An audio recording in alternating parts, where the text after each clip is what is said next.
Order of business is the Pledge of Allegiance. I pledge allegiance to the flag of the United States of America and to the republic for which it stands, one nation, under God, indivisible, with liberty and justice for all. Prior to this regular open session, the committee met in closed session, executive session. There was one discussion item and the committee took 2 votes.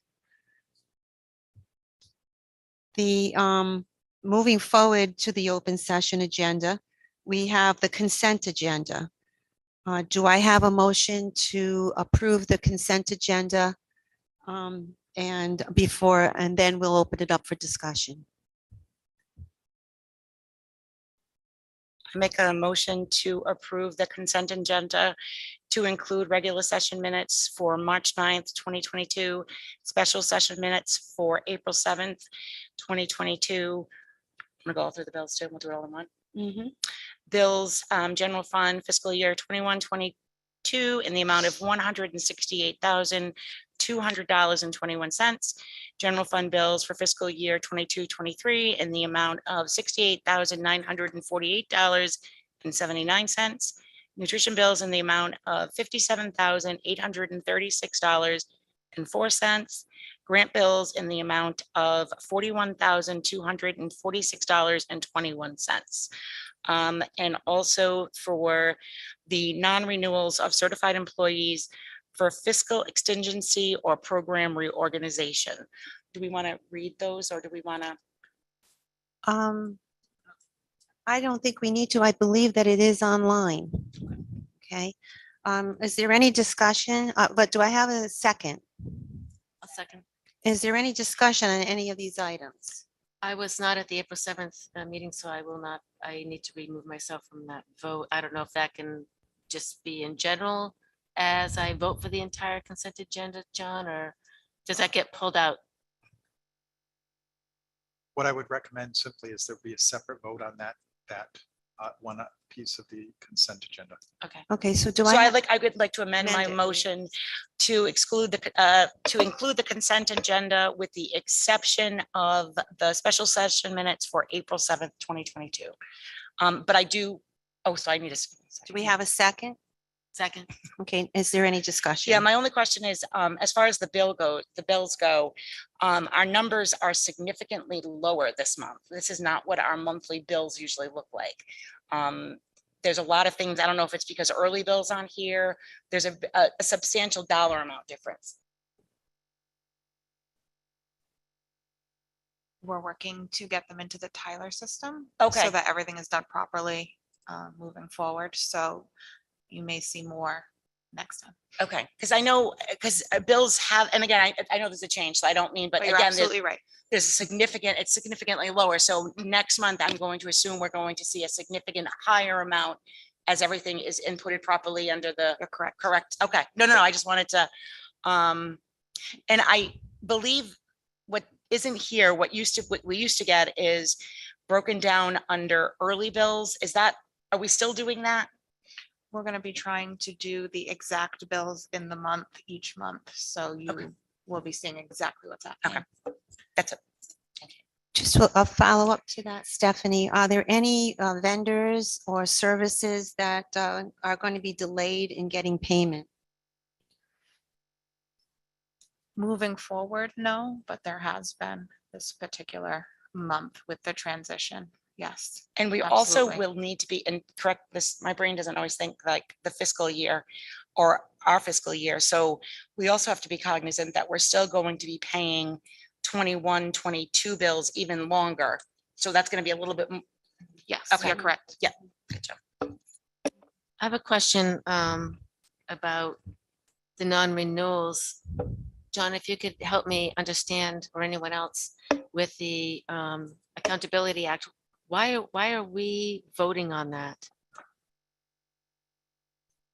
I'm happy to answer that. The law requires the school committee to actually vote on any non-renewal or termination of a certified employee.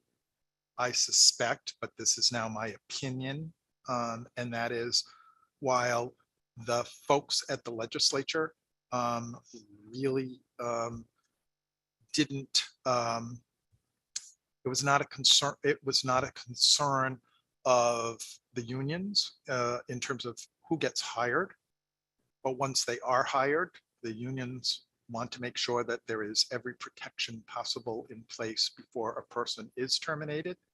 And one of those protections is to afford them a hearing before the school committee if they so wish.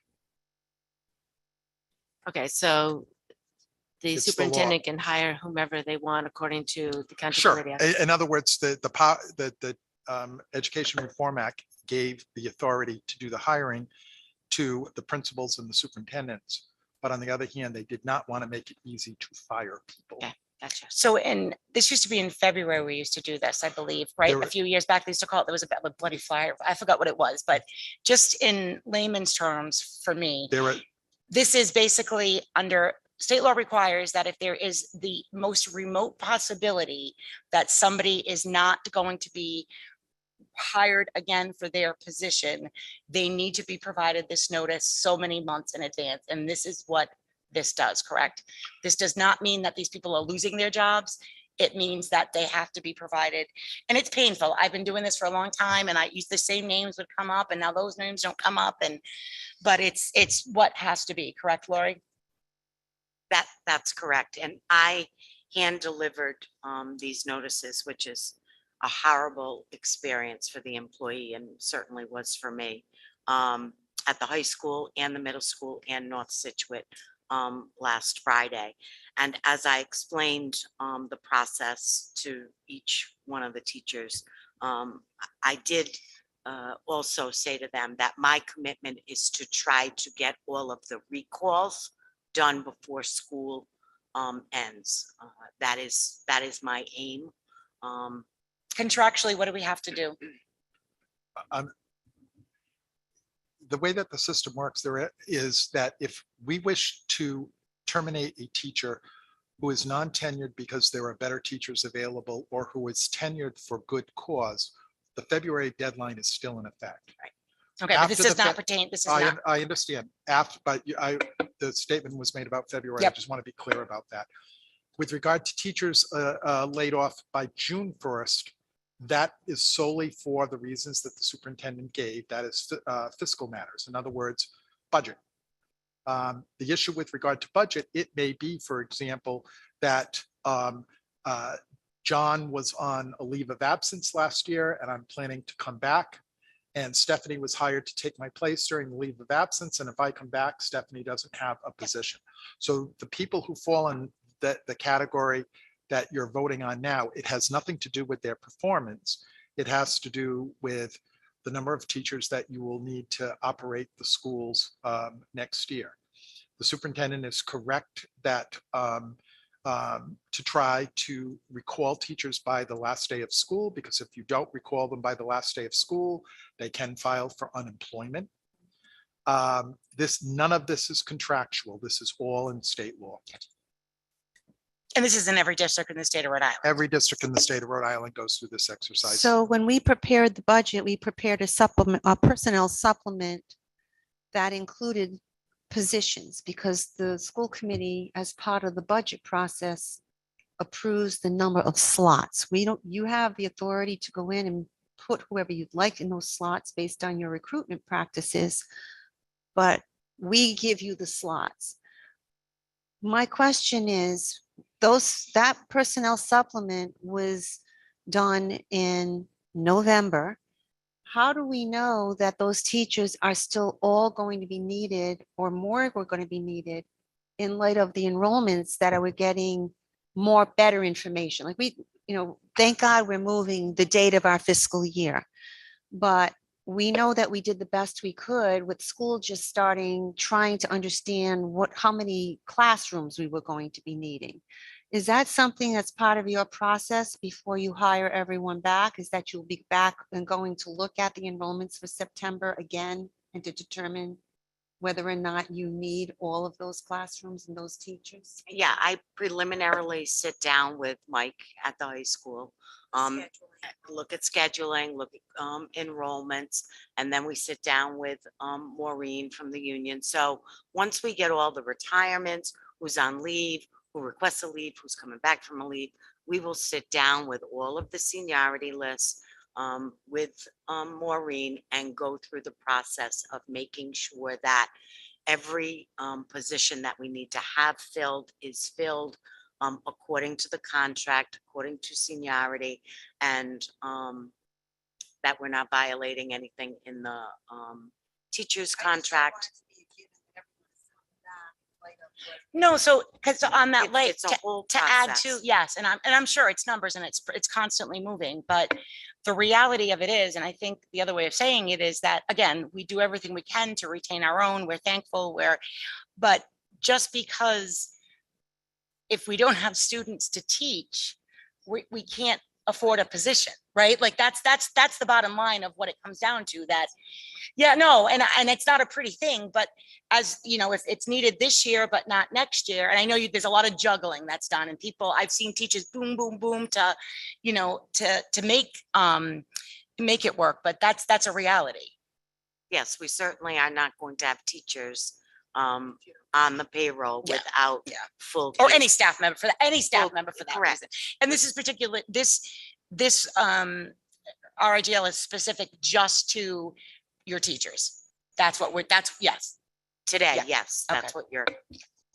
So I have a question. It was my understanding, and I remember having a conversation about this, that we give the superintendent a budget for employees and staff. But it was my understanding that we no longer dictate to the superintendent how many teachers they have teaching, let's say, in each department. I As thought long as that they was stay in the, budget. but, well, the budget is the cap, right? So they have so many slots. So, but if they take two part-time it's not slots, it's FTEs, full-time equivalents. So if they make a decision to take two full-time equivalents, 0.5s, and make it one in a different building, and they stay within the budget, they have the latitude to do Okay, that. right, okay. I just want to make that clear. So I don't want to belabor this because I know this was just supposed to be like this brief and we're kind of going sideways, but I clicked to what both of you are saying because just speak briefly, Carolyn or Lori, to the piece with the FTEs, because, and I know we had some conversations with this when we were talking about the Accountability Act, kind of here's your budget, run with it. You know what you need to do best at all of but a position cannot be added even if it's within budget. Is that accurate? Well, there's two things here. Do you right? follow my question? And I don't know the answer. I want to have a better Right, understanding. so you have, I don't know, 150 positions that have been approved in the budget for $14 million, okay? They have all 150, and then they want to hire another $100,000 position. That will blow the budget by 100,000. So you have, and I'm not saying that never happens. What I'm trying to say to you is that's why they have safeguards. And I would have to say, full-time equivalence is probably the number one topic that people talk about around budgets, because it can really move your budget if you hire 2 or 3 extra people that are not in it. With benefits. So yeah, I mean, then you add the benefits. So what we try to do is we try to put in the slots for them to have the latitude to go in.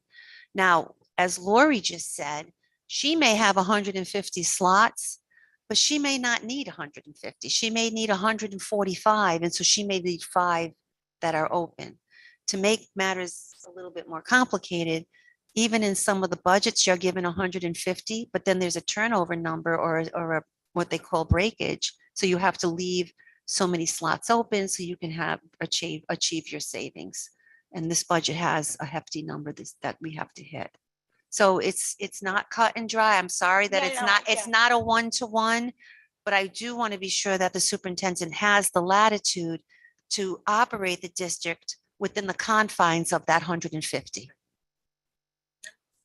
And it really goes back to the conversations that I have with the principals as they are managing and running their Right. buildings. Starts from the What do you bottom. need to support the kids to ensure that we are providing them with the best instruction and support? And what does that look like around personnel? This is what we're currently, so when we're, building the budget, this is what we currently spend at this building on personnel. If you think you need something different, is there a way for us to look at changing what we have and utilizing our resources differently? I keep jumping down the rabbit hole. I know I said I wasn't gonna, but on that line of thought. So again, the Accountability Act and the principals have their budgets and their domains. However, with that being said, if, I'm gonna use school-wide, just because I don't wanna, if school-wide doesn't have the population to support, that whatever teacher, that school doesn't in turn get to keep the extra $100,000. And no, I just wanna, that's where you come in and it's That's dispersed. correct. Yeah. No, wouldn't you think that was nice there, principal? I have a t-shirt. I coming. have to tell you that it's such a critical issue, both in state government and in federal government, that they even lock in the FTEs on federal dollars. We don't do that in this district. We have title funds. They get a lot of flexibility and they're able to bring staff on through those titles. And there is a trust issue there because that sometimes title money can go down.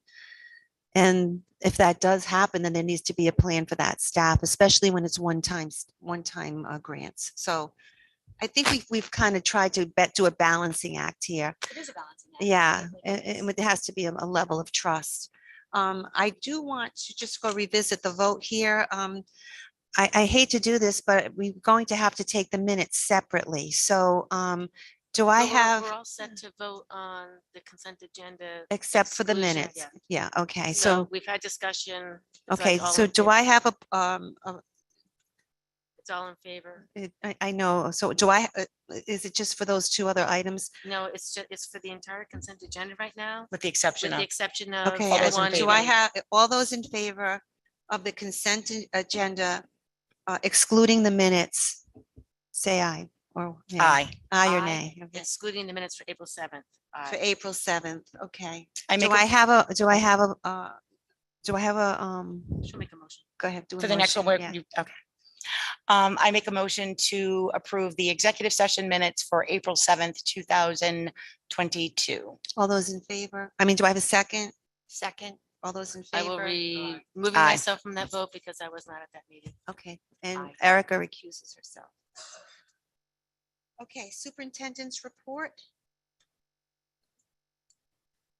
Good evening. I'd like the committee to join me in congratulating John Magner, our Director of Special Education for the Northwest Region, on his retirement, which will be effective July 31st, 2022.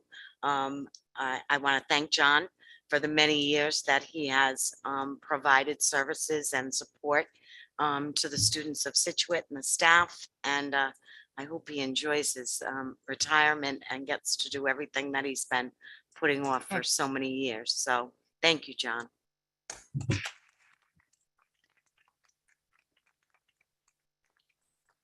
Lori, may I add? You may. John, I've worked with you for a number of those years. Welcome to retirement. I just want to take note, you have been a tireless advocate for students in Northwest region.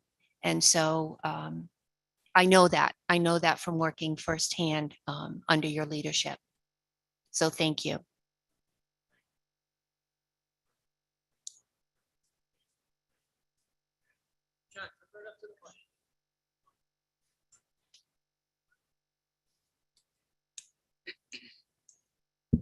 Just a quick note, and thank you so much. I've really appreciated working with many very talented professionals over the years. Worked with some fabulous teachers and great families, and I've always appreciated the support of the school committee. I could give you a history of the school committees dating way back when, but it's always been unwavering support for programs and kids in this community. It's a fabulous community, and I wish you the best in the future. Thanks so much. Thank you. John, how many years have you been with Northwest Special Education? If you don't mind me asking. Yeah, I think it's been 28, 29, You started, you were 29 like years. 14, 15. something like that. Yes, yes. Well, thank you. Thank you Yeah, for your thank you. service. What do you plan to do in retirement? Well, Just retire? I have about 30 years of work to do, of neglected years on my house that I have to work on. That's step one. Step two, I'm not sure. Good. I don't think I can sit still for too long, but Yeah. I'm looking forward to some time away from, a 5-day week job, Yeah. and I'll go from there. Best of luck to you. So thanks so much again. I really appreciated Thank all of you. your John. support.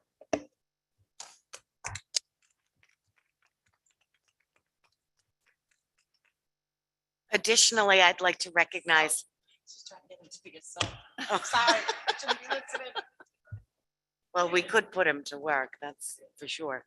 I'd additionally like to recognize Patricia Sharland, who is the Scituate Middle School Grade 6 math teacher, who will be retiring effective June 20th, 2022.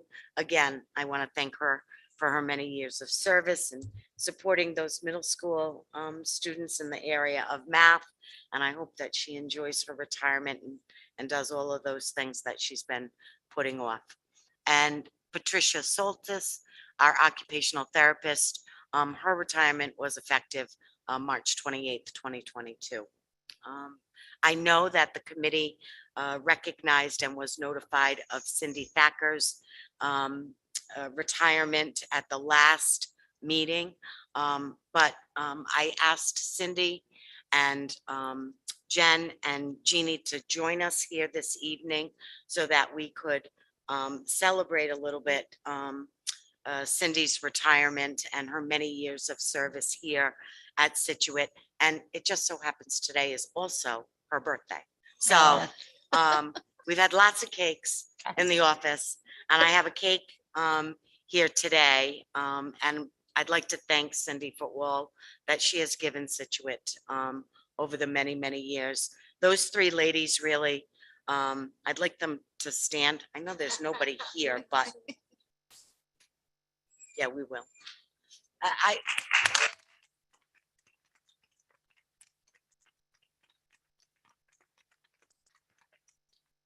I'd like to recognize that in this transition from the previous FMIS system to the current Tyler system, we really have asked these ladies to do yeoman's work, and they have said yes every single time that we have asked. I couldn't be more grateful. They keep the place together, and I just want to recognize the work that they've done. As part of that work, Jen Carnival, I think, made the mistake of showing us just what kind of skills she had in the area of numbers, finance, and budgeting. And so I made an administrative reorganization decision and have appointed Jen as the executive finance assistant, who will work directly with Stephanie around our finance program and department. So no good deed goes unpunished. Nice job, Jen. Yeah.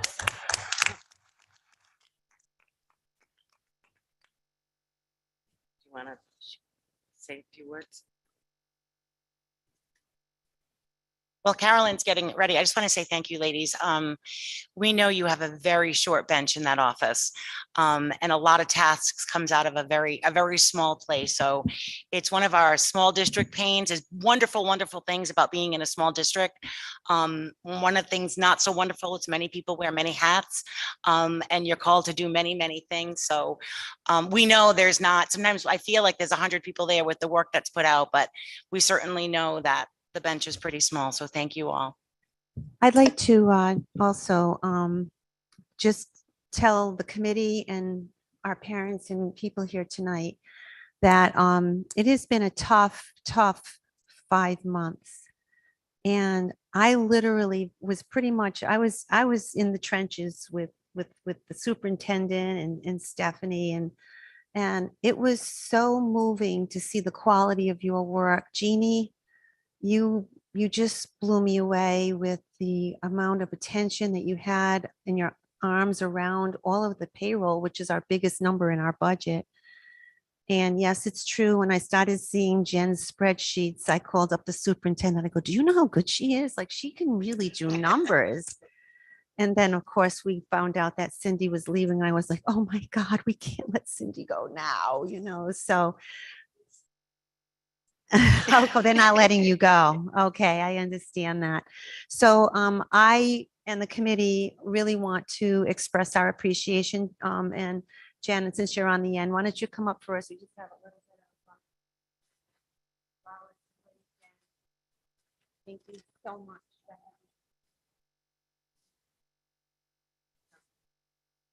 Jeannie, you're next.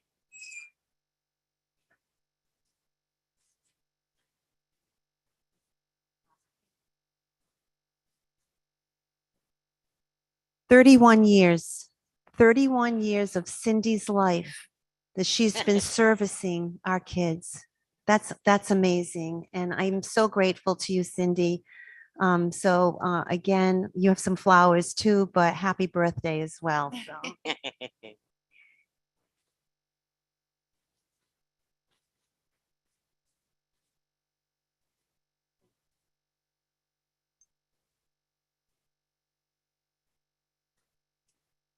So all of our administrators in house tonight, please recognize that you still have a few decades to go before we let you leave.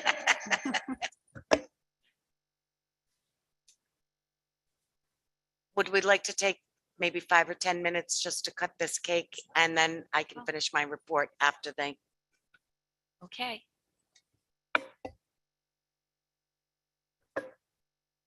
Somebody have to make a motion, John, to take a break? Okay, good.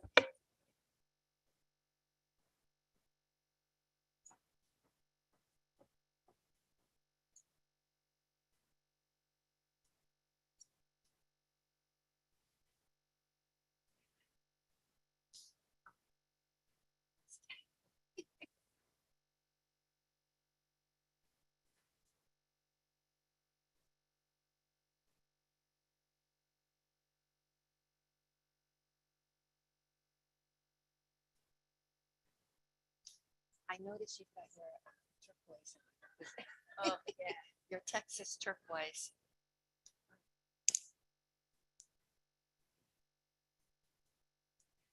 Oh. Oh, I love the dress. That was the mood. Really nice. You know, like that slim fit? Yeah, I love that. Yeah, that's like their athletic slender. Yeah.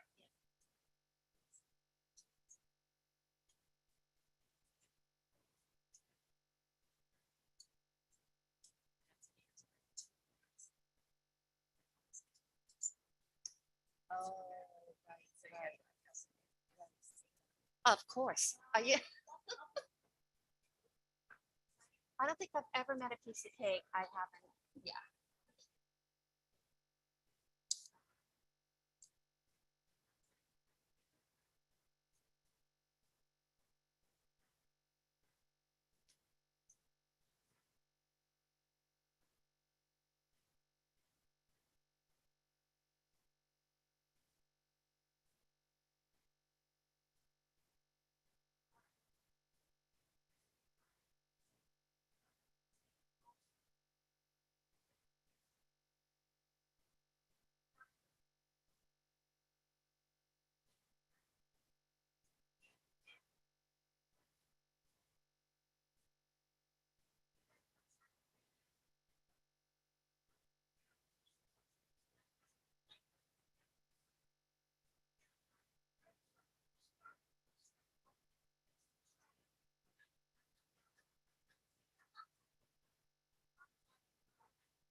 So we're going to continue on with our meeting, and we're going to ask the superintendent to continue to report out on her monthly report.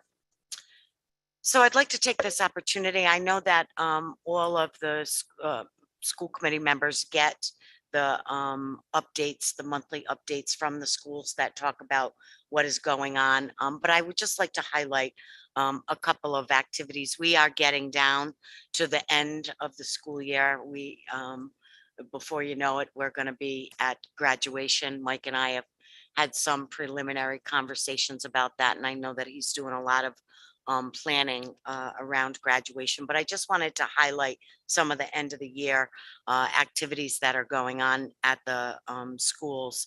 The middle school has the NGS science for grade 8 testing, which will be happening on May 12th, and RICAS math testing May 17th and 18th. Tony Ann's done a really nice job of putting together a bunch of end of the year activities for the middle school students particularly. They're going to be having a movie night on May 20th for all middle school students, and an 8th grade dance on June 3rd for the 8th graders. God knows those 8th graders love their dance before they go up to be those big high school freshmen. Yes, you better do a lot of that, Tony Ann. And then on June 17th, they're going to have a celebration at the middle school with a DJ and food trucks for all the kids. So there are some really nice activities planned for the middle school students. The high school is planning graduation, of course. They have the National Honor Society, which ceremony, which will be May 11th from 6 to 8. We are going to reschedule our policy committee meeting so that those of us that normally attend that very nice ceremony will be able to do that. And in the elementary schools, the Department of Education has extended the survey works for families until May 17th because they'd like to see some more participation. So while we have, people on Zoom and parents and community members listening, there is an extended opportunity for parents to provide some feedback through survey works until May 17th. There's also a food drive going on from April 27th to May 11th, and people can drop off food at any of the elementary schools or the middle school cafeteria. And last Friday, all of the administrators did a professional development activity as a team that took a look with Dana under Dana's direction, that took a look at learning and deep learning. All reports are that the administrators really enjoyed that work together and want to do more of that. Selfishly, I got to spend the day at the high school and at the middle school as the principal for the day. And I got to tell you, it was a great day for me. So thanks to Mike and Tony Ann for letting me go and spend the day with the kids. I got to do lunch duty again and dismissal. I wasn't quite there for arrival. Sorry. You were here when I dropped off. I saw your car parked, and she was doing a fairly decent job of bus patrol. She had the walkie on her hip. Judy told me I was late. That's all I know. She said, "You're late." I said, "I'm sorry. Don't dock my pay." So that was great for me. I had a good time. The elementary schools have various field trips that are on your agenda. They do want me to go to the Red Sox with them on Thursday. I'm just saying. So, that might be an opportunity for me to help supervise the elementary kids on Thursday. And they're all planning their field day activities. And I hope to be able to get outside and spend some time with those elementary kids during those field day activities. So we're very, very busy between now and the end of the school year, but it's all a good busy. So I'd like to take this opportunity to let the school committee know that I'm all about saving Scituate taxpayers as much money as I can. So I'm not above getting any and all donations. And so we have been the recipients of office supply donations from Fidelity. I've put a message out to all teachers if there are things that they need, and principals. So we do have those office supplies in the main office to distribute. We also were the recipients of some office furniture from Green Standards. We've gotten executive chairs. We've gotten new desks for the ladies in the office. We got metal shelving racks that we'll put in the basement that will hold all of our files that are now on the floor. We got a nice conference table that will go down in Clayville in their conference room. All of that was free and donated and delivered free to Clayville, and we're storing it as we move it around the district. So I'd like to thank Greenworks for that donation of furniture and Fidelity for the donation of the office supplies. And that completes my report for. I know that Mike has been really good at sending an email of year-end events that the school committee is invited to attend. And if there's any other events that the elementary schools or the middle school, I always want to go, but don't want to attend things that are not appropriate for school committee members to go to, but if any of the principals would like any school committee member to go, have them send that email like Mike did, because it's really fun to see the kids in action, even if you're just like standing on the side of the wall watching it. I do appreciate watching that. I will reach out to the elementary principals also and share that. Thanks. You're welcome. I also want to do a shout out to the superintendent and the director of building and grounds, Jason Martin. They were instrumental in fixing up the batting cage down at Manning Field. We had great assistance from the town highway. Kurt Loisel and his crew came down. We had turf that was sitting in the back of the batting cages that had been there for 2 or 3 years. However, we didn't have the machinery to move it because it was so heavy. So with the assistance of Jason and Kurt and some town highway workers, we fixed up the batting cage. So it really looks nice for the kids and did a good job. So I want to thank you and Jason. Thanks, Kevin. That the credit really goes to Jay. He has made a really nice relationship with the guys at the town, and they work great together. I spent quite a bit of time down there that day while they were doing that work, and they work very well together. We're grateful for the support from the town and the work that they have done with us to get that project complete. So thanks, Kevin. I just wanted to add the Scituate Foster Little League for their assistance in regards to helping us with this as well. Yes, correct. Thank you. Laura, you mentioned that the middle school was having the RICAS math testing. Do we have any results on how many students presented in the last round of testing at the high school? Did we have a good turnout? Mhm. SAT and SAT PA. and PSAT?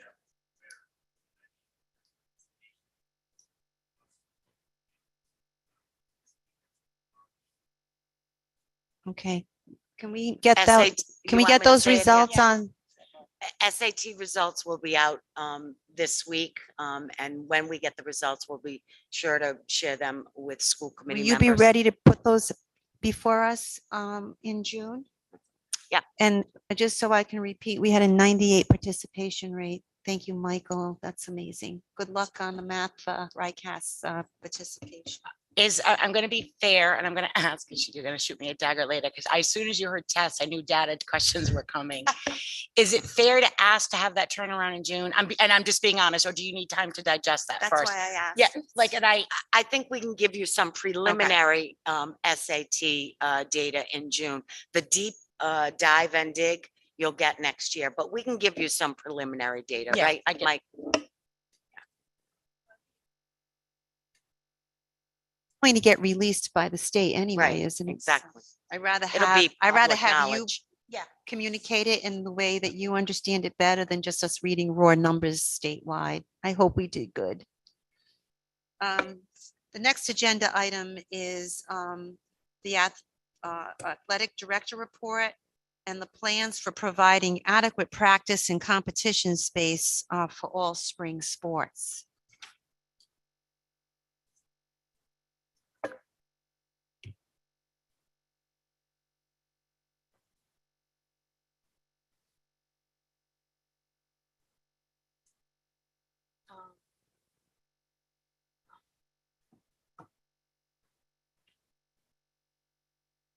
Hi, everybody. Thank you. Thank you for hosting us tonight. We wanted to give, Dr. Napolitano and I wanted to give an overview of the very kind of quick turnaround in tonight's presentation. So a little bit before April vacation, I think like the Thursday before April vacation, Dr. Napolitano and I met with Sal Gelsomino, Lori, Jay Martin, and Heather with First Student to start having the conversation around really Plan B for spring athletics at the middle school, high school. Since then, Lori actually reached out to some contacts at Coventry High School, spoke to their AD there, and got the ball rolling for that. So hearing some concerns from some of our student athletes, both at the high school and middle school level, some concerns around safety, particularly our track and field students running around campus after school. We all agreed that what was happening wasn't the best situation. So this last week, we met again, and I want to give kudos to Sal Gelsomino, because before this was a thing, before we had to figure out kind of Plan B for this, it really has been the perfect storm for athletics this year for everybody, not only Scituate, but every day we're having conversations with Sal around buses and which field we're using. Heather and Kathy at First Student and Jay Martin have communicated to us that there is a national bus shortage, and as you're all aware, that's very true here in Scituate as well. So having to look at other fields, in addition, having a driver shortage of working on, okay, this bus is leaving at the elementary school, but we need it here. It's got to get to Charahoe here. It's been very, very difficult. So I want to thank Sal and Jay Martin and First Student coming together and working on this plan. So we felt that going kind of looking at spring sports only, going in this table that was shared with you, line by line, sport by sport, to kind of come up with what that plan will be. And we plan to implement this tomorrow. And then the second chart is the middle school plan, which has lesser sports. So track and field was really our number one concern. Again, this was feedback from both of our coaches and parents and athletes as well. So we're really looking forward to getting the high school track and field at Coventry High School. And Sal has been working with their AD Chuck at Coventry. Because our numbers are a lot smaller than Coventry, they're willing to host us at the same time, because originally we thought if we're going to use another field, of course they're going to have first priority over that field. So are we looking at 7 o'clock at night? So we were fortunate enough to be able to be at Coventry. We hope that this is going to happen tomorrow, but be at Coventry, right after school. The original conversations with the bus company was, we don't know how this is going to work, but they truly did come around the table and figure out how they're going to get a driver. We're sending buses, as you know, into Johnston and Providence to pick up some of our CTE students. They were able to look creatively at the numbers on those buses and partner some of our athletes to get on those buses to drop them off at Tasca, for instance, which we'll talk about later, before they head into Johnston. So we really charged them with the task of, we have to figure this out. Like, I understand there's a national crisis, but we have to figure this out for our athletes. They were amazing. The problem with track and field is the students for the middle school anyway, it's an exceptionally large team this year. And without the track, they were running outside. And then on rainy days, which we've had many since they started, they're running in the building. So it was really important. And God bless Jen Boren, because she has 60 track and field students. So sorry, it's a little high. Okay. So she has done an amazing job with them. And so in this, we're able to get the middle school students to Coventry Thursdays for the next 2 weeks. So I'll be communicating with parents tomorrow because the bus doesn't leave until 5. And they get out of school at 2:30. And that would be the only day. So the rest of the days, the kids would be picked up at regular time so that they could be at Tasca, and then Thursdays, they could be on a track at Coventry.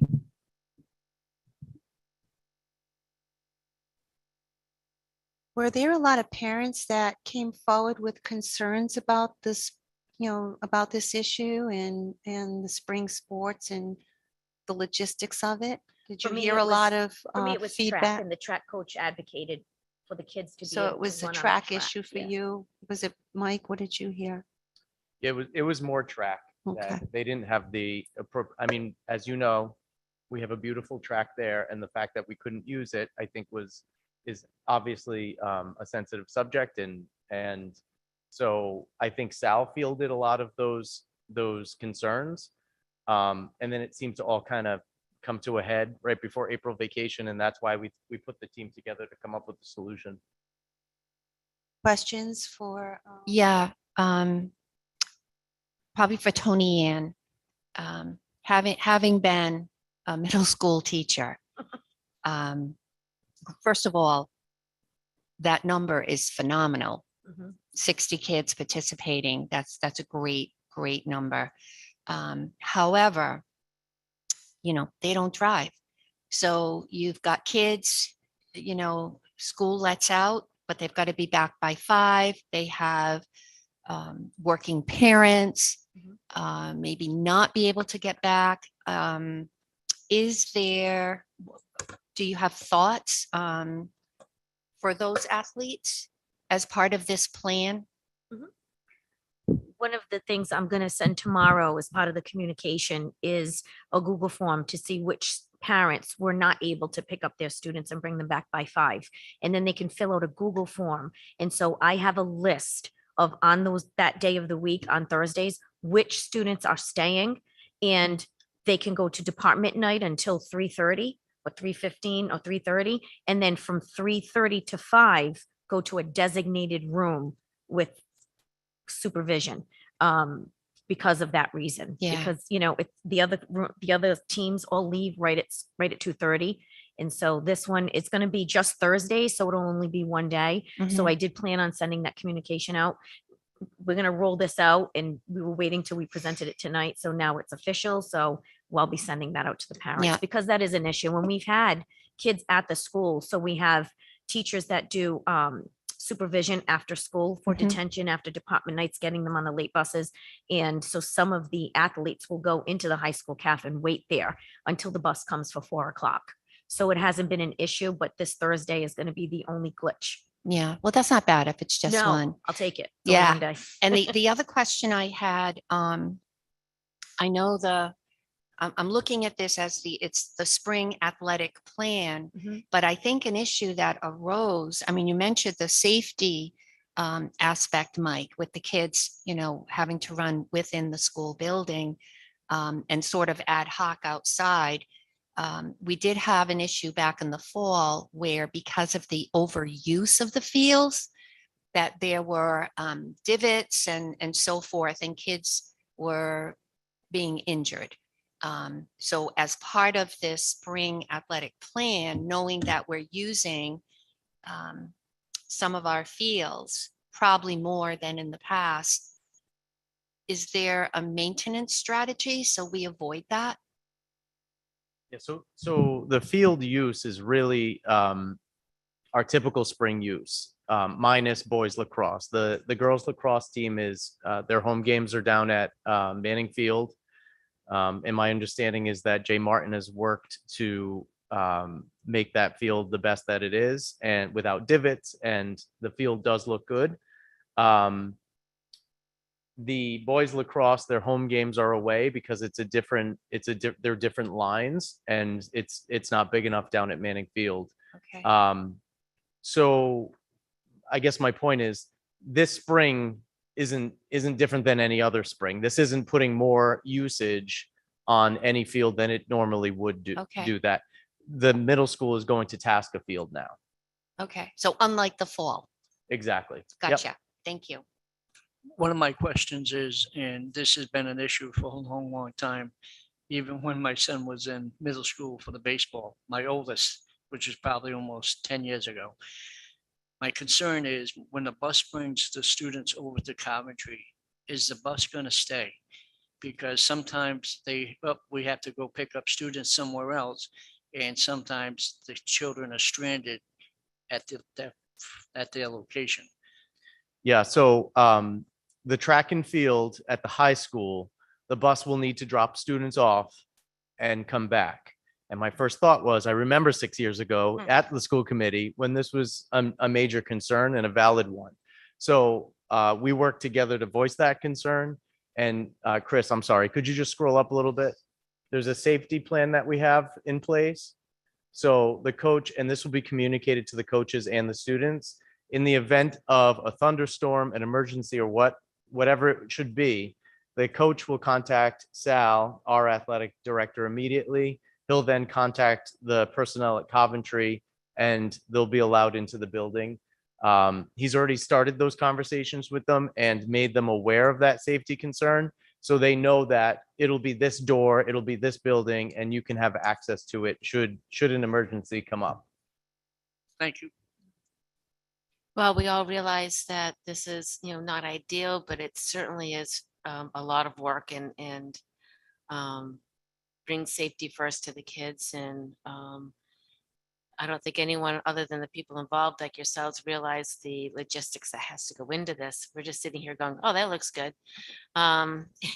So thank you for all the work that you've done with this. And we'll see if anybody from the community has any following questions, but I know I don't. This is it's an unfortunate situation that we have here, and you've done a really great job to mitigate it and work around it. And It really I was a team effort. We couldn't have done it without Sal and Heather and Catherine. First Student was the one who came up with the idea of, utilizing all of the buses that were already at the school. So it was really truly a team effort. And we have about 5 weeks left to the season. And so it was really important that the kids get the rest of the season. And, everybody came together for the kids. So I just wanted to make mention, I appreciate all the work that went into doing this. As Erica said, this is a very unfortunate situation. None of us want to be in it. But I know I had actually reached out to the chair today to ask why this was on the school committee agenda. Because I think that things are ever changing, and this is not to say we don't appreciate your work. Why isn't this information just being put out to the parents, to the students? I think that, I know Erica, you had wanted it on here. Was there a particular reason why you thought it should be in front of the school committee? There were many parents that were reaching out to me, asking questions, expressing concerns. And while we can't say things about Cato Field at this time, we can't give information about that in terms of why can't people use the track at Cato Field. We could at least give this information out. And I talked to the chair to see if she thought it was okay to put on the agenda.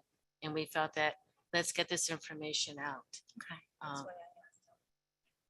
Yeah, no, I think just maybe, and it's probably more of semantics. When I was reading the agenda, it says athletic director report on his plan for providing adequate practice and competition space for all spring sports. So I think as I listened to the principals tonight, and I think we're all very much aware, this is an issue, and please chime in as the administrators of the building, that far exceeds the scope of an athletic director. And that you had to meet its buses, its facilities. It's, Lori, I happen to know you were involved in making phone calls of doing things. We're in a situation that is where none of us want to be. And would you agree that this is not just the responsibility of an athletic director? We need to work collectively to figure out, and again, because ultimately these students are yours, right? And I get that. You've been principals for my students, and I know you take ownership of the kids, and we need to keep them safe. But particularly busing, I know has been a huge issue, to add on top of the fact that we don't have the space right here. So And we need to move forward collectively as a team. Right. And to Mike's point, to reiterate Mike's point, it's not a first student issue. It's a Yeah, statewide. absolutely. We could buy 10 buses, but there's nobody to drive them. So that's really what the issue is. So it's tough. It puts a strain on sports, I think, statewide. Thank you, guys. Thank you. Is John Magna still here? Maybe we can see if we can get a CBO.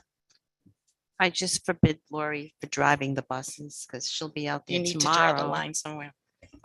Okay,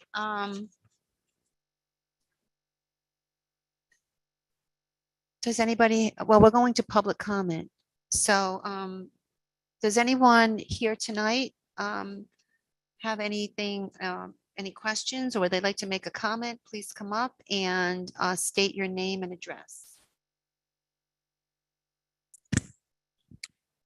If you're on Zoom, please hit the raise hand button. Hi, Brendan Machowski, 294 Quaker Lane. I had a question want to talk about the Chartwell's contract. Should I do that now or wait until it comes up? You can do it. Oh, okay. So at the high school, I'm the school store coordinator. So right now, we have school-based enterprise, which is the school store. We've been doing pretty good with our retail operations. But one of the next things that we want to move into is food operations. Many other schools in the state and country do it through their school store.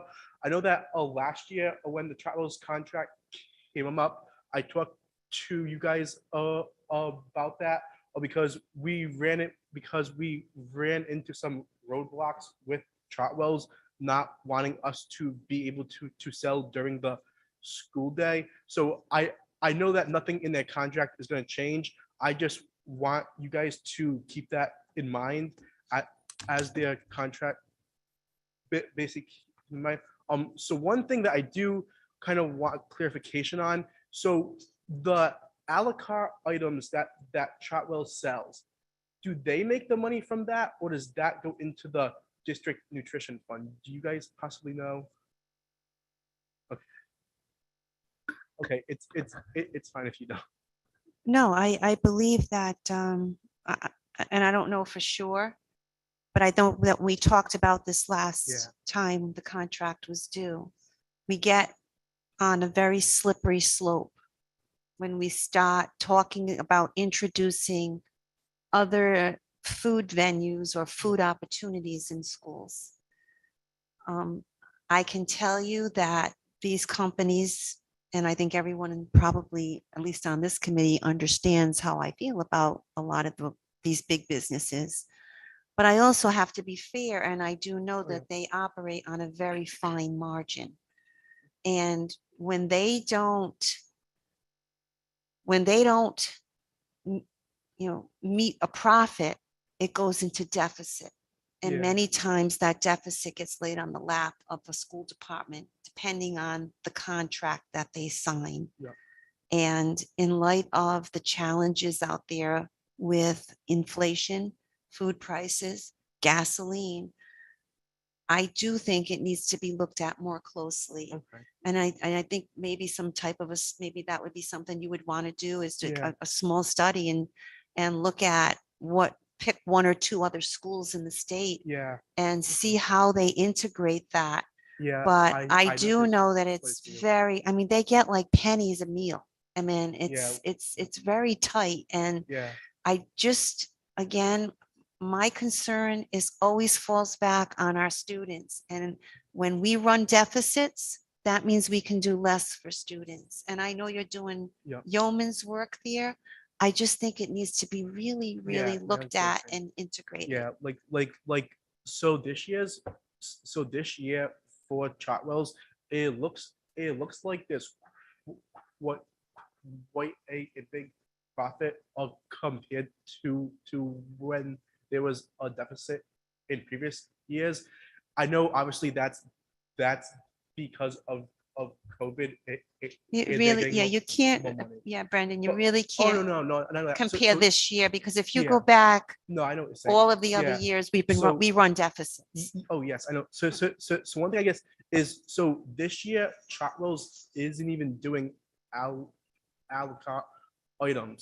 So like, to me, like, since they're not even doing anything this year, if there was an opportunity for the school store to do something in their place. I it'd be really think appreciated. that if, I know that's. no, I get it. And I don't know what the opportunities of what types of options are out there for children and students in our building.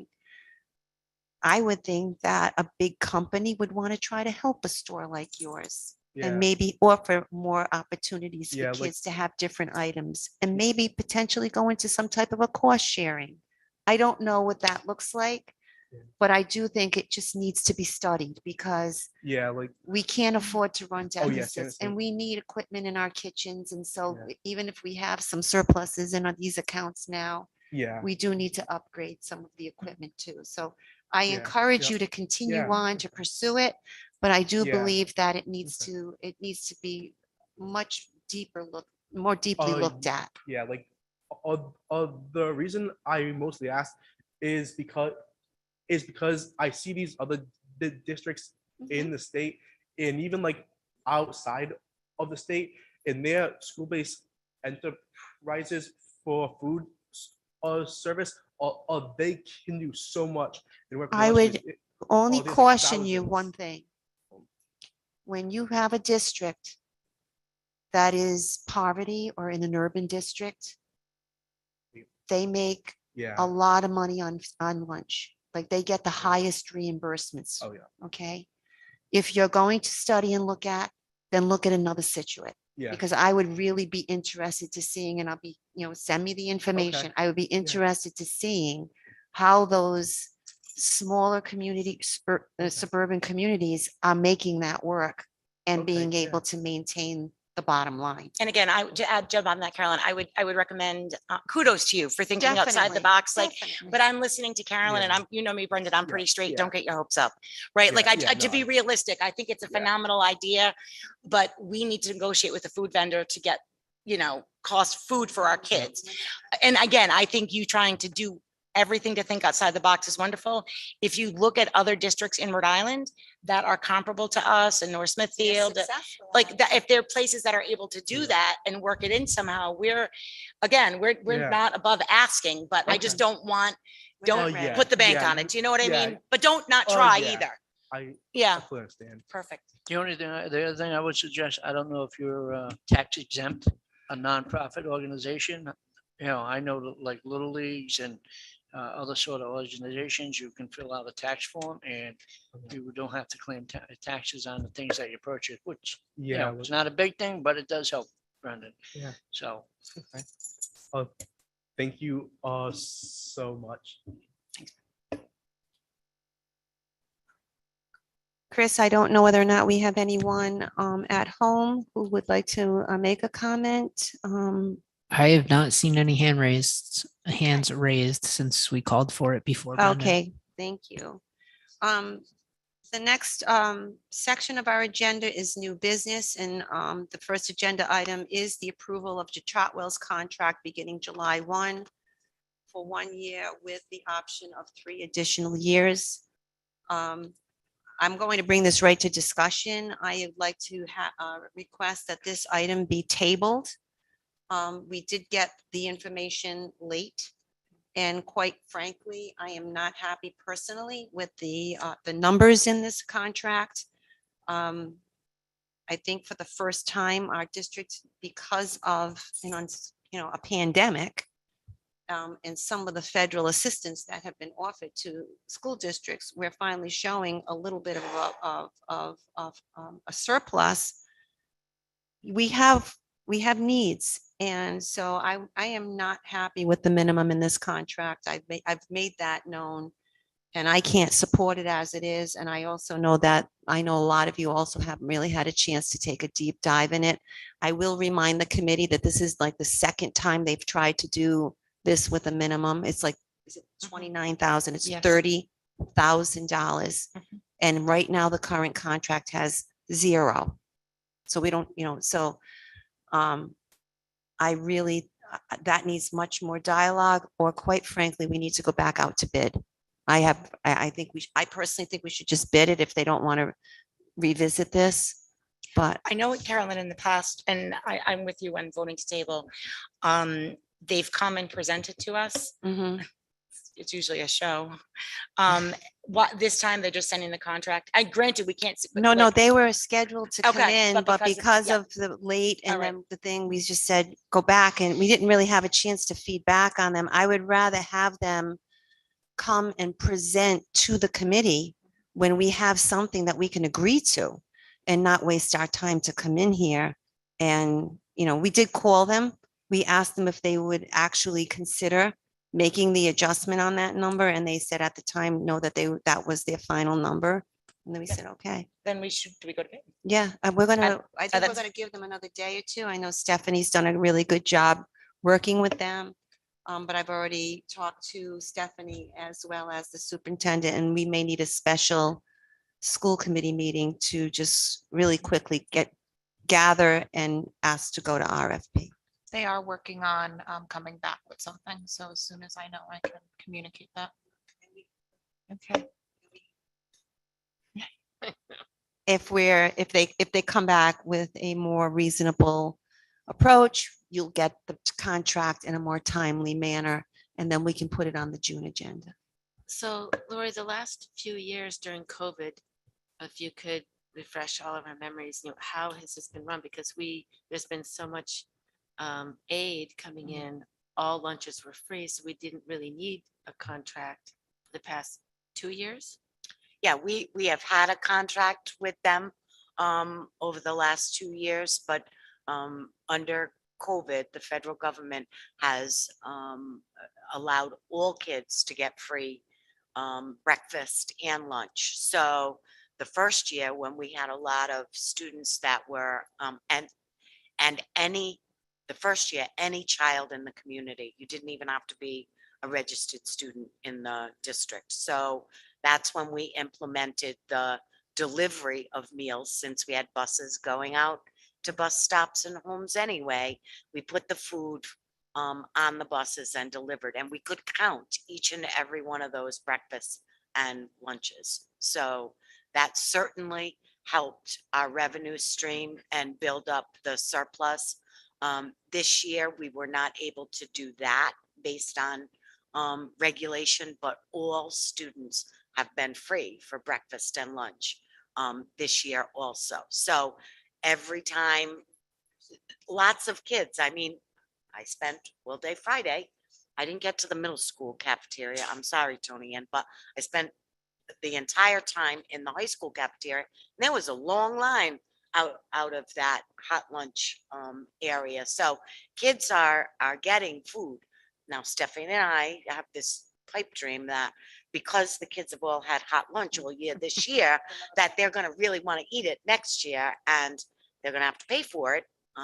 But they're going to love the food so much that our numbers are going to go up, and, we're going to find a way to take what is typically a deficit in the food service. Everywhere I've ever worked, there's a deficit in the food service, and turn it around. But that was what has happened over the last 2 years, Erica, and how we have managed to really shore up that food service fund, the nutrition fund. So prior to the last 2 years, our contract was 0, because I remember doing Yeah, that. it's been 0. Yes. I also know in the past we've had discussions, and this is just food for thought, of not having a way to collect unpaid money that was owed to us for meals. And that was something that I know that our past finance director that was going to be worked on.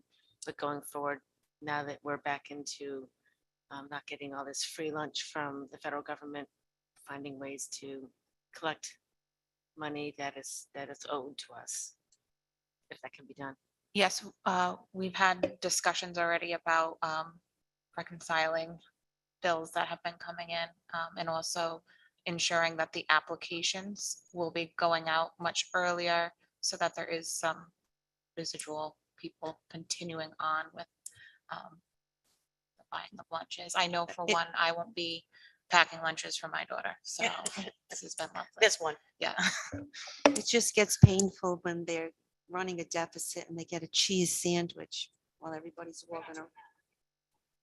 I'm just saying, but that's, we can't go back there, so we gotta figure out a way to get them to reconcile. It's the same cost for the cheese sandwich or the regular out lunch. I never understood that. We charged them the same. Okay. Does anybody else have any discussions, and we're comfortable about tabling this until we get more Yeah. information from Chartwell? Perspective, this isn't about hurt you in any way, shape, or form, but we're tabling this right now. Or we may have to meet sooner rather than later. I just, If we can meet sooner rather than later, RIDE does need by the 31st, so that's why it was put on tonight. So I do agree with tabling it. And yes, Carolyn, I choked when I saw the 29,000. Mary. Yeah, just couldn't digest that. Nope, I did reach out to Stephanie. And my concern was the impact on individual student and families. Yeah, I mean, that's a reality. We still have people, who have not quite returned to work full time. Things are in flux, maybe economically. And so Stephanie assured me, though, even with the price increase for a meal, that I believe it was $27 annual increase per child, annual meaning the school year, If they bought lunch every day. if they bought lunch every day. $27. So that would be the impact on an individual child. But of course, we have, the opportunity to apply.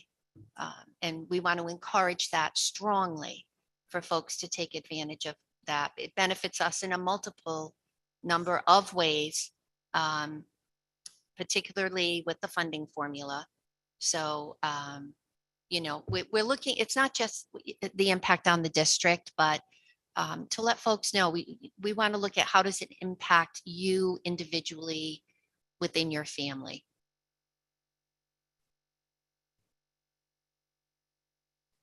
as you said, this year is there still no cost to lunch would be for the following year. Is that more? Just to clarify, sorry, I'm getting tired. I was yelling at Kevin, not you, Chris, sorry. The cost of, there's no cost for lunch through the rest of this school year. This is all pertaining to next year. Right. All students are free this year. Okay. The next item, do I have a motion to approve the Clayville Elementary Grade 1? Carolyn, did we need to vote to table? I make a motion to table the Chartwell's contract. Second? All those in favor? Aye. Do I have a motion to approve the Clayville Elementary School Grade 1 out-of-state field trip to the Ectorium Museum of Science and Nature in Worcester, Massachusetts on June 15th? So moved? Second. All those in favor? Aye. Do I have a motion to approve the North Scituate Elementary School Grade 4 out-of-state field trip to Mashicot Pequot Museum and Research Center in Ledyard, Connecticut on June 17th, 2022? So moved? Second. All those in favor? Aye. Do I have approval for the Clayville Elementary School kindergarten out-of-state field trip to Mystic Aquarium in Mystic, Connecticut on June 8, 2022? So moved? Second. All those in favor? Aye. May I make a comment on those field trips? Or is it window closed? You can make a comment. I just want to give a shout out to the PTOs for each of those schools There is no charge to the student for any of these field I saw that. trips. And I again want to make the point that that is completely aligned with the legislation regarding field trips in the state. So kudos to the Clayville and North Situate PTOs.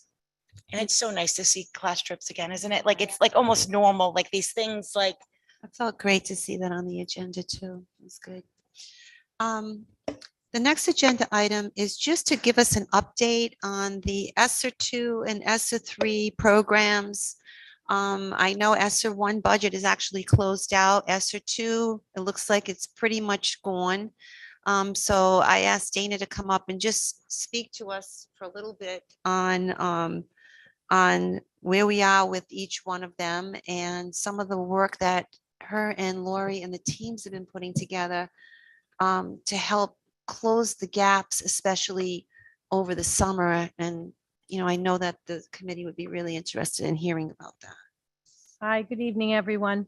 Just would like to give you an update on our Esser funding. So just to reiterate what Carolyn said, our Esser 1 funds have been expended completely.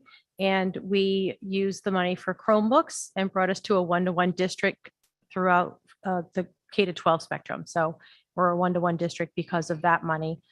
Again, that's closed out and fully expended. Our Esser 2 funds, we have approximately $101,645 remaining. And we are going to allocate that money to continue to support students and close gaps through the use of our instructional teaching assistants within our core curriculum. Esser 2 funds were expended for our summer programming last year. We used that for our high school, our middle school, and our elementary program at North Situate. Also, it included transportation. So if you remember last summer, we transported kids from North Situate School to Hope Pond, and we worked in collaboration with the Scituate Rec. Also, we spent the money on technology. We were able to equip every classroom throughout the district with a Clever Touch interactive panel. And then finally, we spent the remaining of those funds outside of the 101,000 on curriculum and professional development, in addition to my salary starting in February when I came on board. And then our Esser 3 and Esser 2, the remaining funds, we will put an amendment in, but right now we're in our cash reimbursement phase. So once RIDE approves our cash reimbursements, we'll start the amendment process on the Esser 2.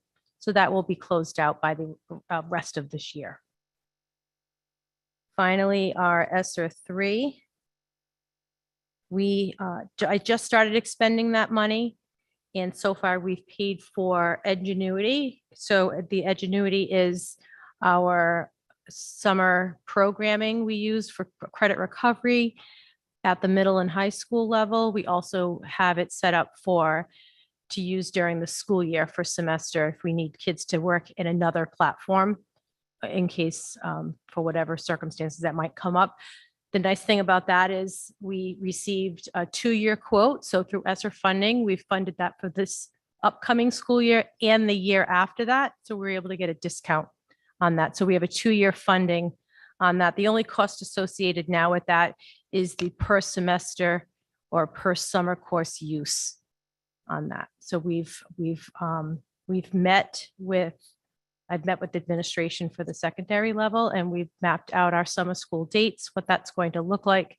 I'm currently working with Northwest Special Ed to come up with some creative programming for those kids that don't typically respond well to an online platform and need something different. So we'll be working together with Northwest. Also with Esser 3,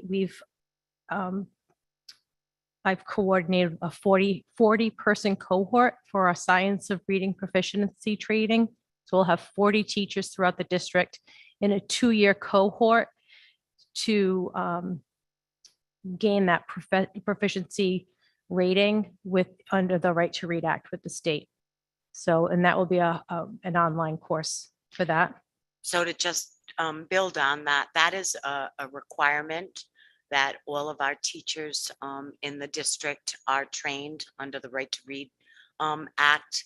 And we, Scituate should be proud. We are really way ahead of most other districts. We started training early. We have I think, a great plan to make sure that everybody gets the training that they need, and it's differentiated based on the Right to Read Act. So kudos to Dana for really taking it the next step and utilizing this ESSER 3 funding to help us. A lot of districts are struggling with how to pay for that training for the teachers, and it's required. Right. So we currently have cohorts going on now for our teachers and administrators. We have some other opportunities going on to fulfill the Right to Read Act. The awareness training is no cost. So our teachers that need the awareness training will obtain that through an online platform. And then our proficiency will be within 2 years, we'll have that all buttoned up. And my goal is to have a train the trainer model and name one of our letters participants this year to be a facilitator, to be able to train the staff members that join us later on that need that training.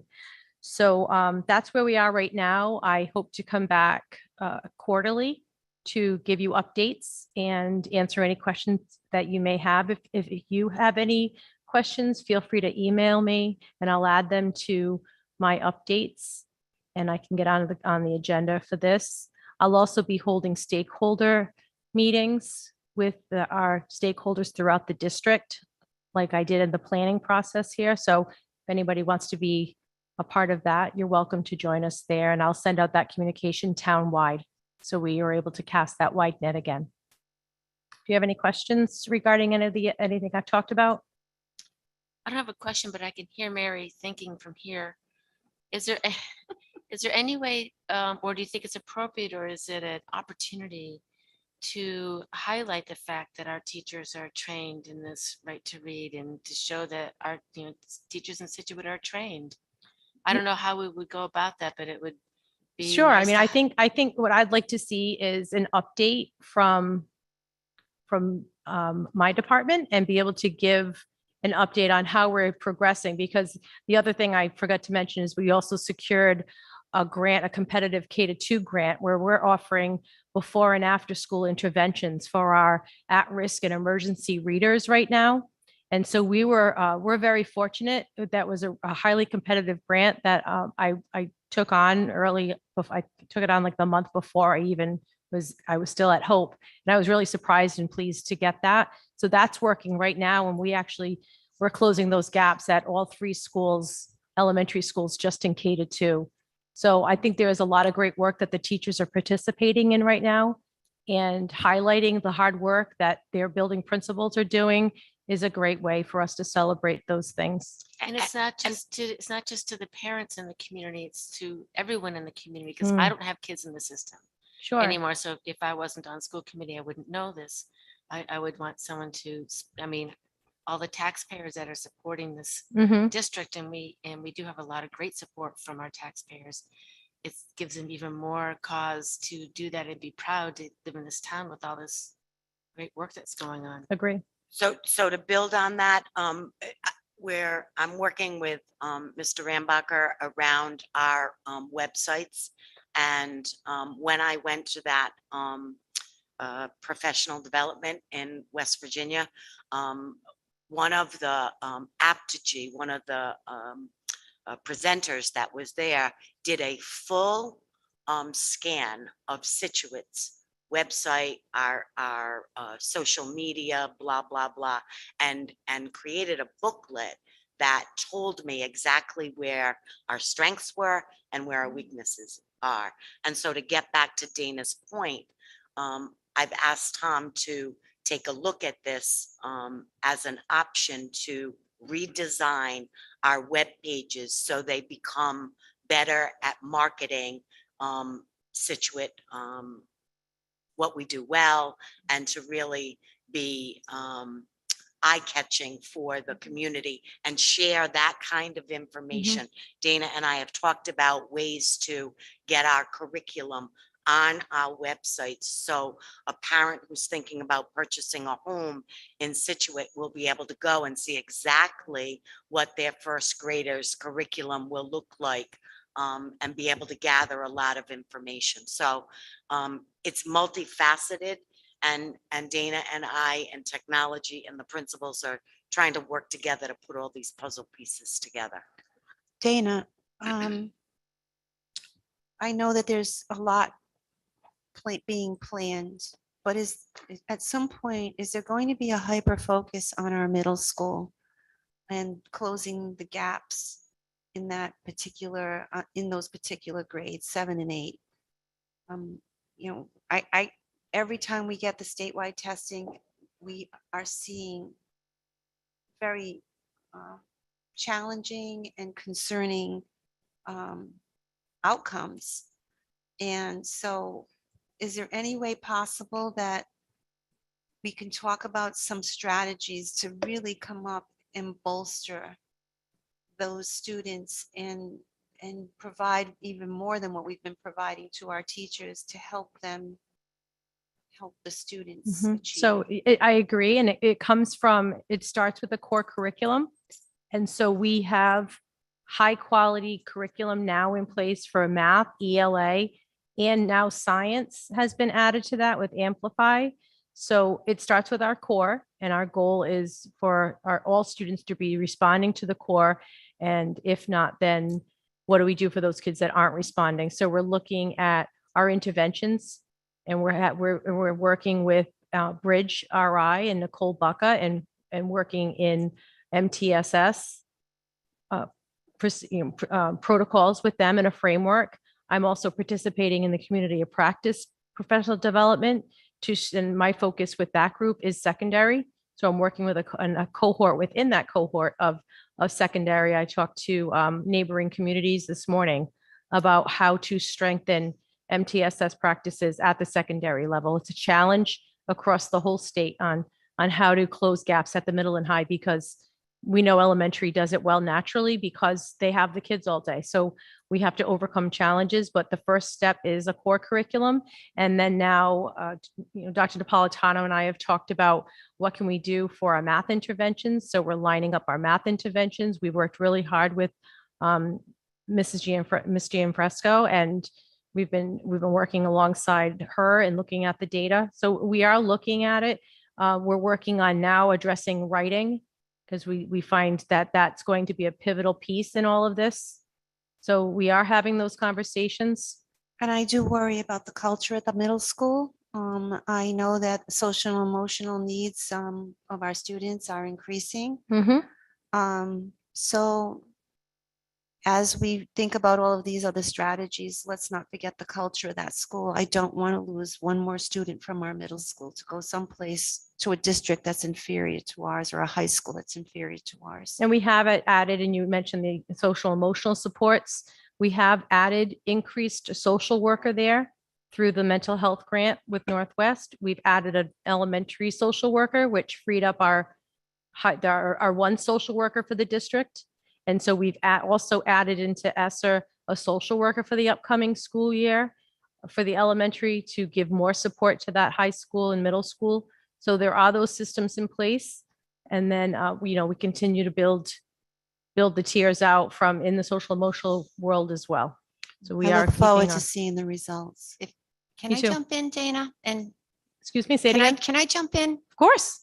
Please, and please tell me if I'm overstepping.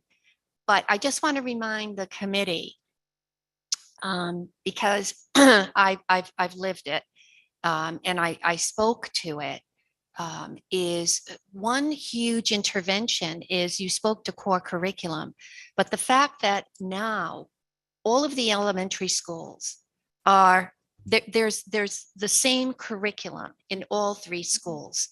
So when those kids funnel into grade 6, the grade 6 teachers in mathematics no longer have to spend a large part of the year just trying to get everybody on the same page. because they're coming in with such, or had been coming in with such diverse And backgrounds. that was the plan, right? And that was the plan, but I do We have haven't to. seen the benefit of it- that. Same with takes- LEA it now too. English takes- language arts is the same thing. Now we Yeah. have American Reading Company, same thing. We're seeing it. It just takes time to roll in. And Yes. yes, COVID jumped in. But I got to say, that is probably the single most Do you think so, Mary? important. I really do. It's definitely a tier one. I would say supports tier two. You've got the kids, they're not having to play catch up. I think that was the single most. When will we, in your opinion, Lori, I mean, we put that curriculum in, my God, we We're in started the third year. curriculum a Oh, we're in while. third year. Third year. Yeah, I think Carol initiated it. It was one of the last things. Yeah. It's And like really, what, 3 it's- to 5 years to see the impact? Correct. And we I'm can't, optimist. right. And also the thing to note is that until our core curriculum is seeing 80% effectiveness, our MTSS structures aren't sustainable to be able to absorb 30% or 40% of kids at intervention. So that's where our focus needs to be. You're right. You I really are. understand And- that, but our demographics, I mean, when you look at similar communities, they've done a lot better than we have. We still have, we could have done better. I feel as though that since 2016, or this committee, and the committee before this has done yeoman's work in providing tools to our teachers. We have made the educator our priority. We have given them curriculum. We have given them materials. We have given them professional development. We have given them technology. I'm excited to see some of those results, and I hear that it's going to percolate and it's going to stick, and hopefully we won't have have to work through another pandemic. But I want it to be noted that we are, we've tried to provide the tools to our educators, including the data, to help them help their students. So we'll see what the outcomes are. Right. Thank you. Yeah. The next agenda item is the review of the application and approval of Brendan Machowski for the building committee. Do I have a motion to approve? I'd like to make a motion to approve Brendan Machowski as a member of the building committee. Second. All those in favor? Aye. Okay. The announcement section of the agenda is actually going to be tabled tonight. I think that these were posted in the wrong section of the agenda. Although we have all been prepared, ready to report out on, there's been policy work done, there's been safety committee work done and building committee. But in the spirit of trying to adhere to the OMA laws, we will put this on a future agenda. So if anyone does not have any other announcements, I'll take a motion for adjournment.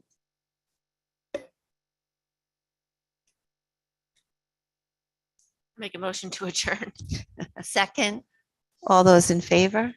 Aye.